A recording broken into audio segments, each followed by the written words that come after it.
Ok, irmãos e irmãs, sem maiores delongas, né? Vamos aproveitar o nosso tempo. Quando o pastor Paulo me convidou para pregar nesta manhã, aproveitando a data da minha vinda para cá, para batizar o Davizinho, eu fiquei pensando, o que eu vou pregar? Aí eu fiquei meditando,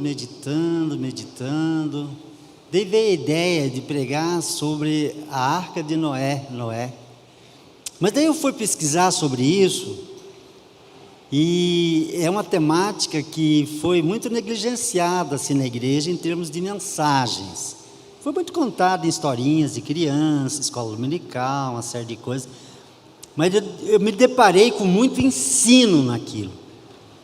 Eu falei, não, eu não vou pregar sobre isso, apesar que estaria bem até ligado à questão do batismo, né? Porque é uma temática ligada mais a crianças gostam.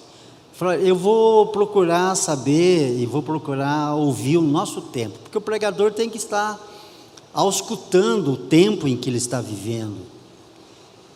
E daí eu me deparei com uma outra temática. Eu falei, não, eu vou deixar essa questão da Arca de Noé para uma outra oportunidade, que é muito interessante sobre isso, e quando eu for pregar sobre isso, vocês vão se lembrar disso. Bem que o pastor Carlos falou que isso é muito importante, e tem sido negligenciado dentro da igreja cristã, isso aí. E daí eu me voltei para a nossa realidade que a gente vive, né? Essa inteligência artificial e toda essa problemática que a gente vive no mundo, as dificuldades.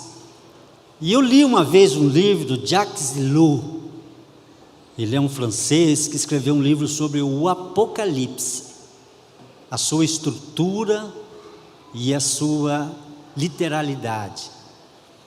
E eu falei, olha, nada melhor do que eu me voltar para essa realidade que nós estamos vivendo hoje como sociedade brasileira, como parte do mundo e como igreja. E daí me veio essa necessidade de pregar no livro do Apocalipse. Eu nunca fui assim apocalíptico, nunca fiquei pregando temas relacionados àquela coisa que muitas pessoas têm uma predileção por Apocalipse, aquela coisa. Não, eu nunca fui de pregar. Eu preguei sobre temas, né, apocalípticos, mas não tive essa predileção. Mas hoje eu quero pregar sobre isso, sobre a igreja de Pérgamo.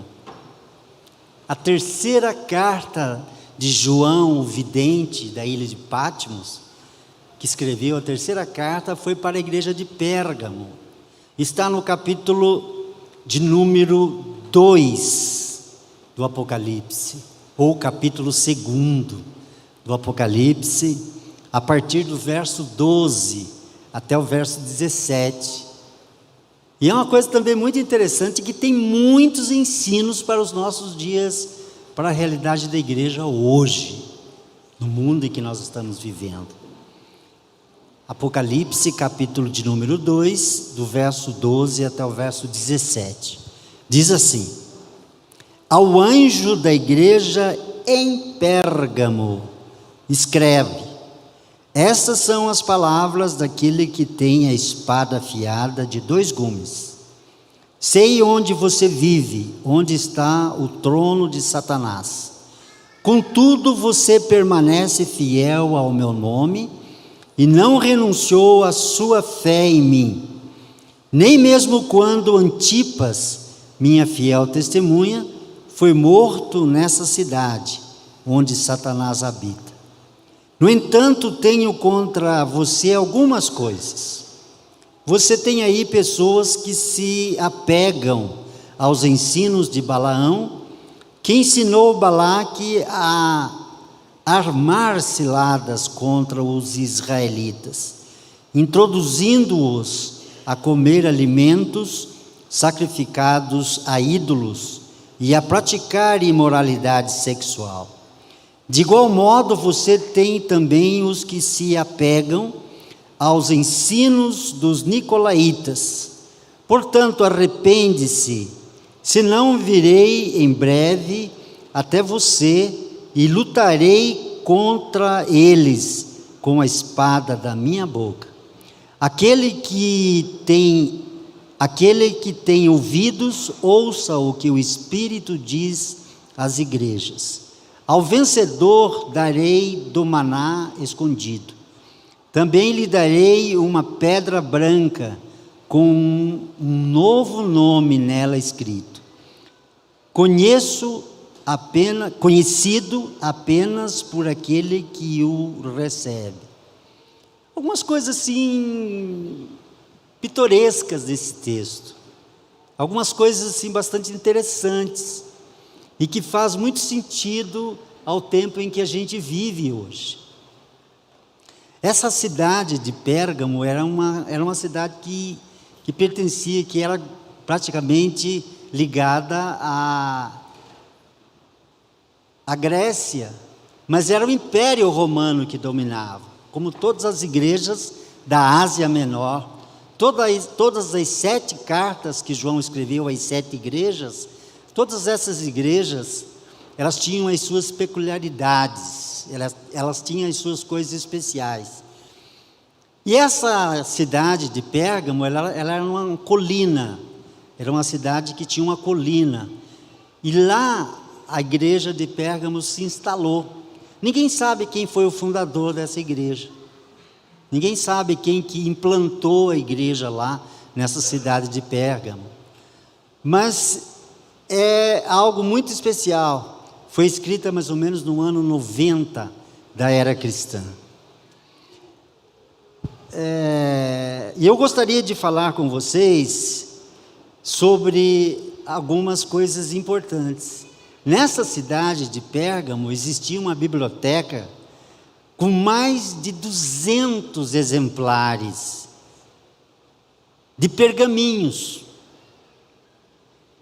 E por isso ela era uma cidade cultural e era uma cidade que também tinha uma predileção pelo esporte também. Ela gostava de trabalhar essa questão do esporte e da intelectualidade. E nós vivemos num mundo onde que parece que nada melhor do que a gente tratar essa questão apocalíptica. A gente abre a internet, é só profetada para cá, profetada para lá, é gente tentando adivinhar, é gente dizendo que neste ano 2024 vão morrer muitos pastores. Eu falei que não seja eu, né? Que vão morrer muitos missionários, certo? Que a igreja vai sofrer muitas perseguições. Isso a gente escuta falar muito.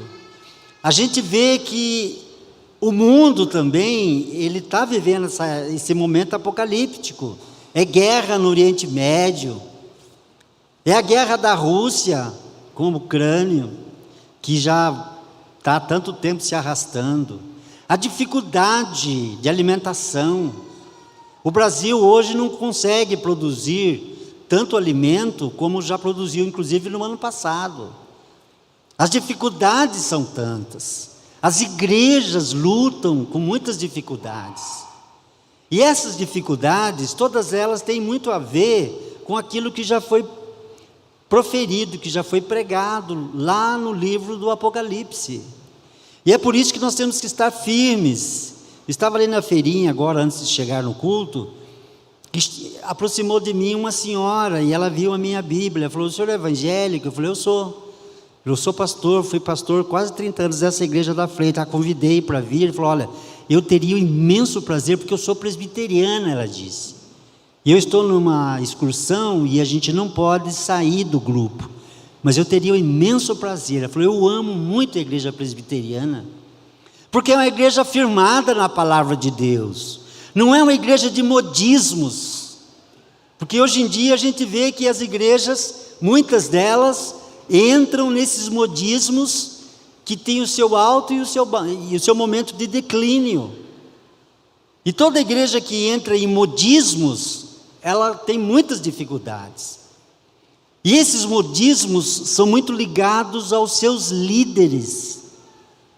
E eu não sou de culto à personalidade, eu detesto isso. Tem pessoas que gostam de ficar cultuando personalidade, né? Ah, a igreja do pastor tal, ah, o pastor tal, ah, não sei o quê. A igreja não é de pastor, é a igreja de Jesus. E é uma igreja desafiada a seguir a palavra, porque Jesus mesmo disse: passarão os céus e a terra, mas as minhas palavras não passarão. Então nós temos que estar ligados à palavra de Deus, não a pessoas. As pessoas, elas vêm e vão, as pessoas morrem, as pessoas são esquecidas. E nesse texto a gente aprende que nós temos que tomar bastante cuidado com relação a isso, com relação a estarmos seguindo aquilo que o vidente de Pátimos mostrou. Ele falou algo muito especial: você permanece fiel ao nome e não renunciou à sua fé em mim, nem mesmo quando Antipas, minha fiel testemunha, foi morta nesta cidade onde Satanás habita. Ele usa esses termos fortes, né? Satanás.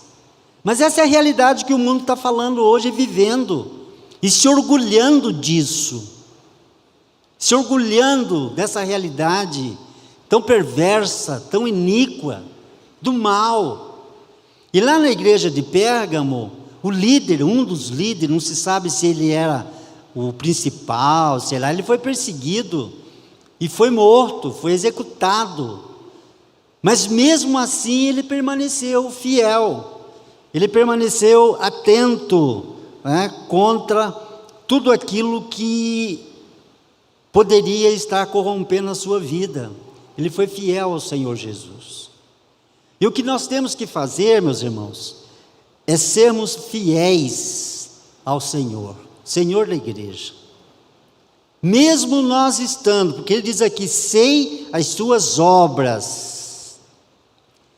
Ele conhecia as obras da igreja de Pérgamo, e era uma igreja que tinha um grupo remanescente ali dentro, muito fiel ao Senhor. Não era grande esse grupo, mas era um grupo fiel, era um grupo que tinha prazer em ser fiel ao Senhor. Eu acho que isso é a coisa que nós temos que botar em mente hoje, nesses tempos onde que tudo se tornou relativo, a própria Bíblia. Até o Papa, esse tempo atrás, andou falando umas coisas com relação à Bíblia, vocês se lembram disso? E uma coisa que a minha mulher sempre comenta e ela não admite, o dia que ela viu que o Papa disse que a Bíblia foi um projeto de Deus que não deu certo.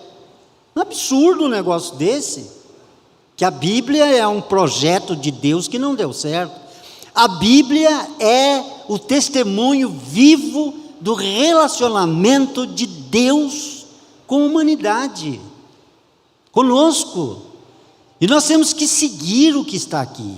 É claro que existem versões mais atuais, versões mais práticas, mais fáceis do jovem, da criança ler e entender, mas ela jamais poderá ser substituída.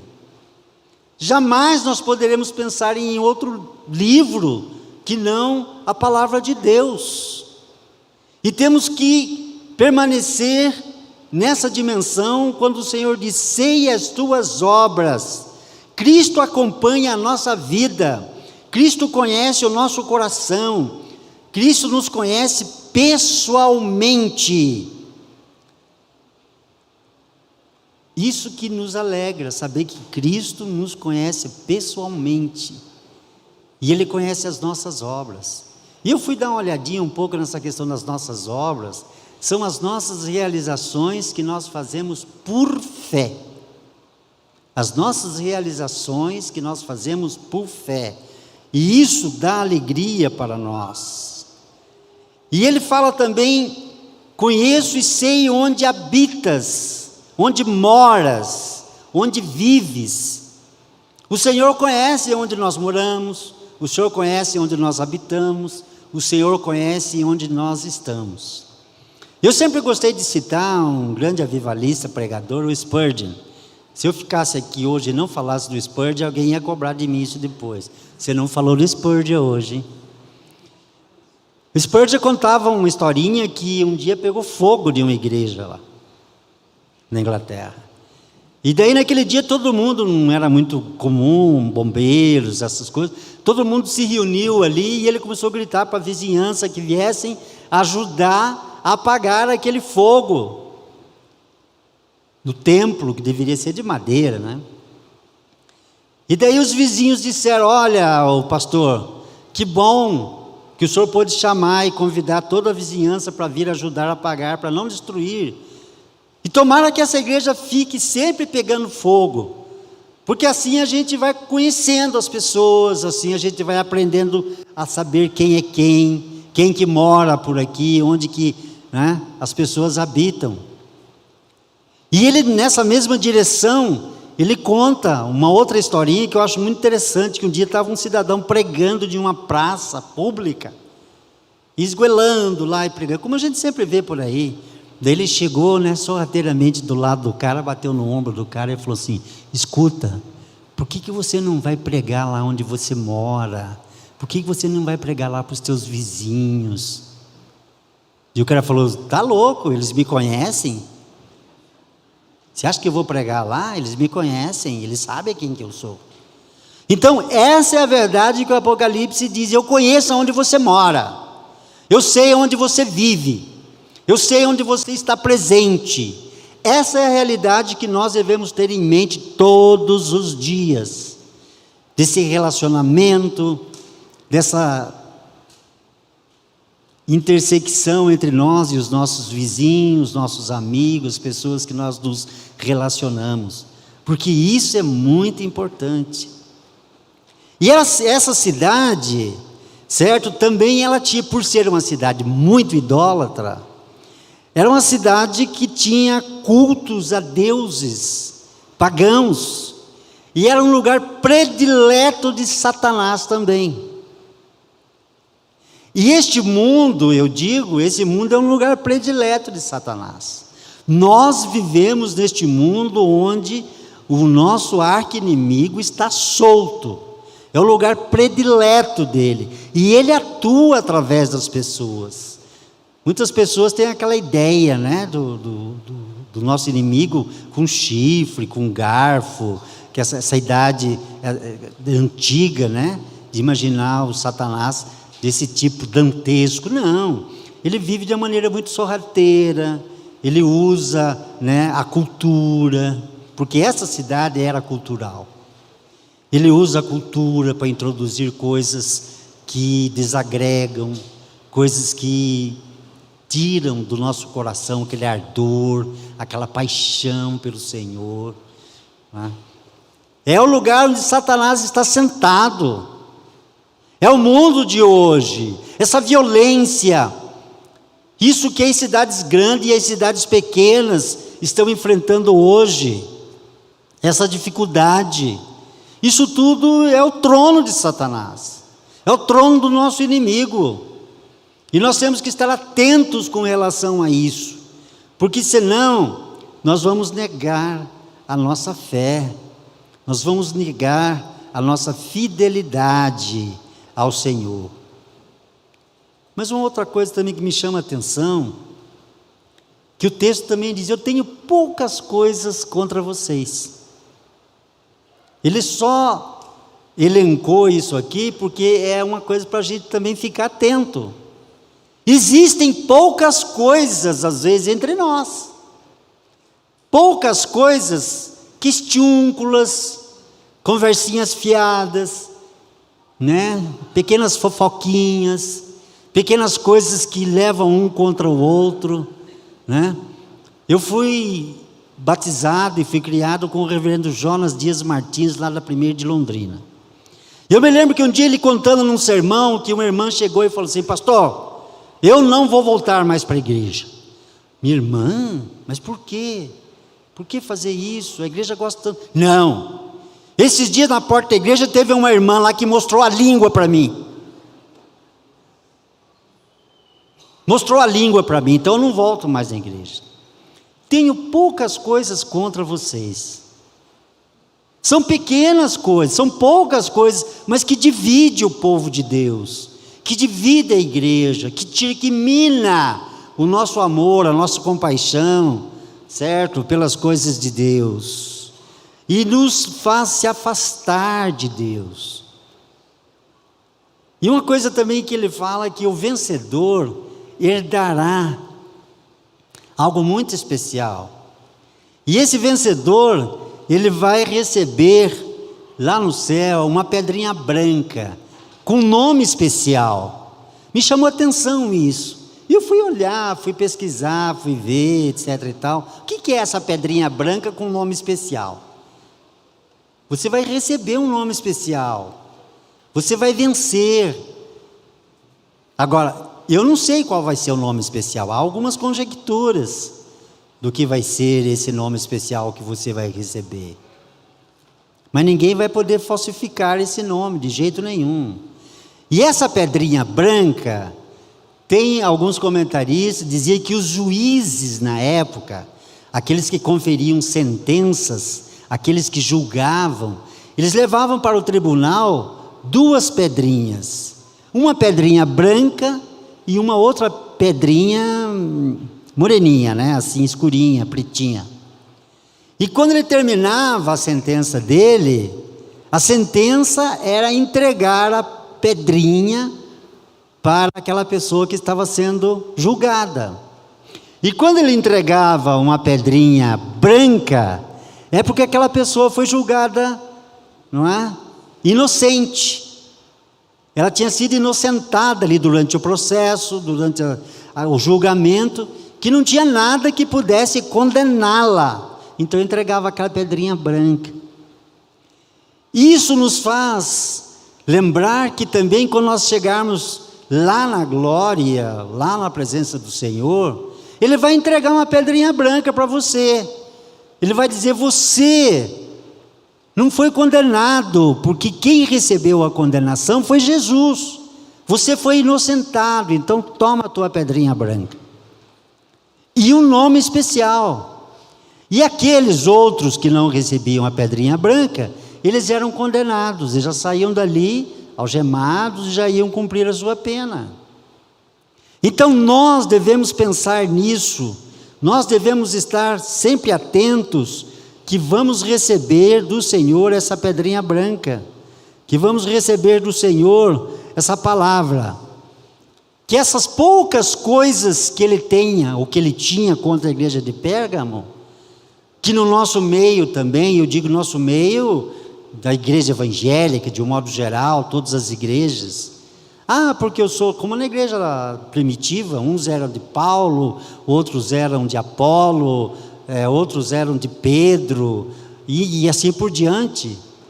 São essas falsas predileções que só minam o corpo de Jesus, só minam o corpo da igreja. Devemos estar unidos, devemos estar nos apegando cada vez mais uns aos outros e nos perdoando mutuamente. Se tem alguma coisa contra, ou alguma coisa que você não gosta, perdoa, esquece, ora pela pessoa, pede a graça de Deus, pede a misericórdia de Deus, e assim você vai estar sendo um vitorioso, e assim você vai estar se preparando para esse momento apocalíptico. Nós estamos vivendo já um momento muito sério, que eu chamo de momento apocalíptico. E as coisas que estão por vir, são coisas que demandam da nossa parte muita firmeza na palavra, muita seriedade, muita fidelidade na palavra de Deus. E não nos iludamos com este mundo, não nos iludamos imaginando que a gente vai ter aí um final de tempo precioso, a não ser na época do anticristo, né? Que o anticristo vai ser aquela pessoa que vai conseguir atrair o mundo inteiro para si. E nem devemos ficar conjecturando. Esses dias alguém disse: não, vai ser essa inteligência emocional, artificial, que vai ser o anticristo. Não, não é. Não, o anticristo é o Papa. pelas coisas que ele tem. Não, não é.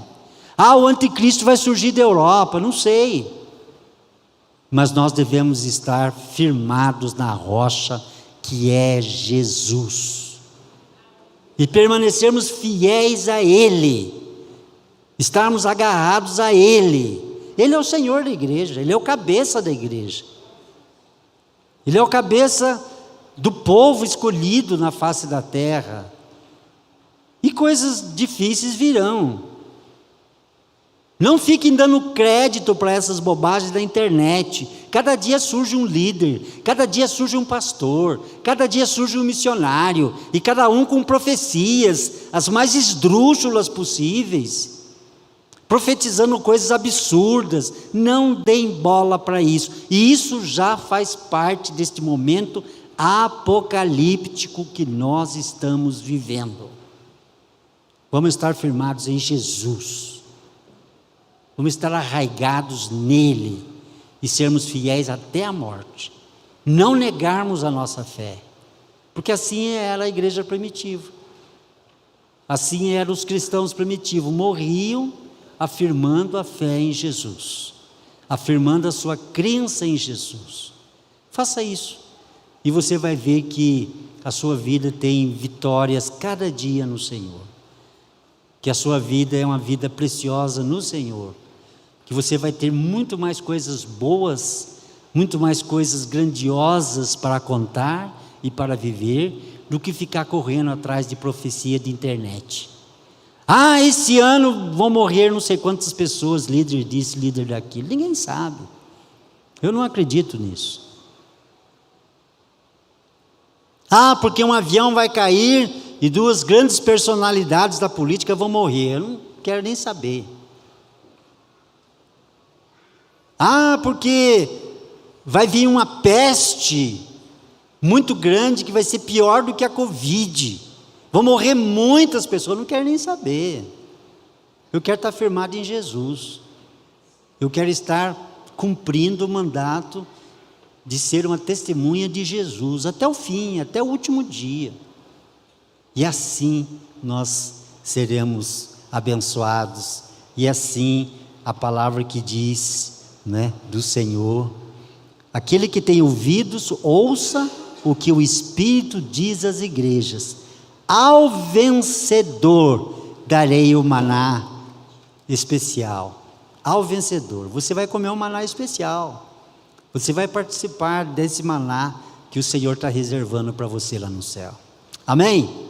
Vamos ficar em pé, vamos fazer uma oração. Pai Santo, nós te louvamos porque, como igreja do Senhor neste mundo, estamos assentados, ó Deus, vivemos neste mundo que é o trono de Satanás, que entrou, ó Deus, por todos os segmentos, todas as vertentes, todas as estratificações sociais têm sido contaminadas por Satanás. Mas nós não seguimos os ensinos, não seguimos as coisas que ele dita, nós seguimos a tua palavra. E quando temos que dizer não, temos que falar não, e temos que ser resistentes e permanecermos fiéis ao Senhor. Abençoa esta igreja, Senhor Deus. Faze com que ela seja fiel ao Senhor, com que ela resista às provações, às tentações, e permaneça, Senhor Deus, mesmo diante das crises, das dificuldades, ela possa ser fiel aos ensinos do Senhor. Trabalha cada vida, trabalha cada família, dá, Senhor Deus, esse discernimento espiritual, que não são líderes, não são pessoas, não é ficarmos cultuando personalidades, é estarmos cultuando a Jesus, é estarmos adorando ao Senhor Jesus. Ele é o Senhor da igreja, Ele é o cabeça da igreja, e é por isso que nós estamos aqui. Toma cada vida nas tuas mãos, toma cada família, abençoa o ministério pastoral, pastor Paulo, como pastor titular, que ele possa estar ao lado dos seus auxiliares, conduzindo este rebanho, fazendo, ó Deus, com que o teu povo possa estar caminhando vitorioso e vencendo todas essas crises que tem se aproximado cada dia no mundo. É o que nós te pedimos, é a nossa oração, em nome do Senhor Jesus. Amém, Senhor. Recebam a bênção. Que o amor de Deus, o nosso Pai, que a graça infinita de Cristo Jesus, o nosso Senhor, que a unção, o poder, as manifestações do Espírito Santo de Deus, repouse sobre vocês, irmãos, que hoje estão aqui, ouviram a palavra de Deus, que permaneçam fiéis ao Senhor Jesus, que não se deixem dobrar diante de todas as coisas do trono deste mundo, mas que sejam, ó Deus, vitoriosos e possam desfrutar de uma vida gloriosa neste mundo e de uma vida eterna com o Senhor no porvir. E a nossa oração é a bênção que deixamos com vocês, hoje e para todo sempre. Amém. Amém.